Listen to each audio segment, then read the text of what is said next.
நீர்பிடிப்பு பகுதிகளில் பெய்யும் மழை எதிரொலி. பவானிசாகர் அணைக்கான நீர்வரத்து வினாடிக்கு 3623 கனஅடியாக அதிகரிப்பு.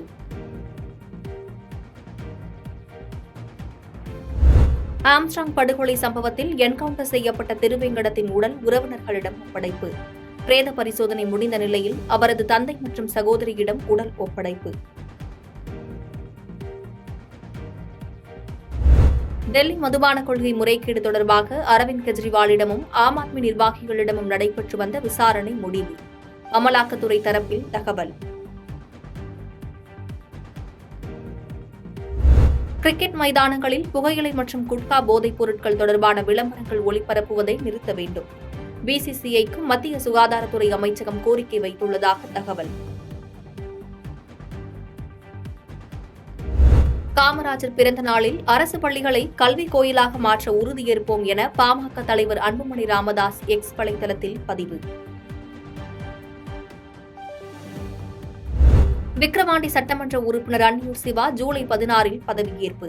சபாநாயகர் அப்பாவு பதவி பிரமாணம் செய்து வைக்கிறார். காவிரியில் இருந்து நீர் பெறுவதற்கு எடுக்கப்படும் நடவடிக்கை குறித்து முதலமைச்சரிடம் ஆலோசனை நடத்தப்படும். தமிழ்நாட்டிற்கு திறந்துவிடும் உபரி நீரை கர்நாடக அரசு உரிமை நீராக பார்ப்பதாகவும் அமைச்சர் துரைமுருகன் குற்றச்சாட்டு.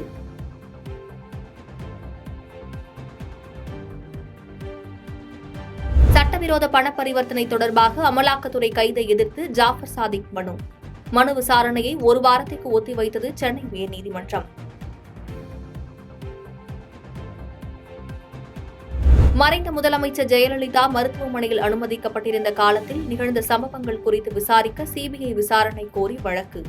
தமிழ்நாடு அரசு பதிலளிக்க சென்னை உயர்நீதிமன்றம் உத்தரவு.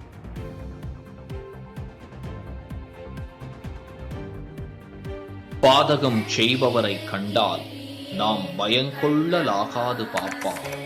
மோதி மிதித்து விடு பாப்பா, அவர் முகத்தில் உமிழ்ந்து விடு பாப்பா.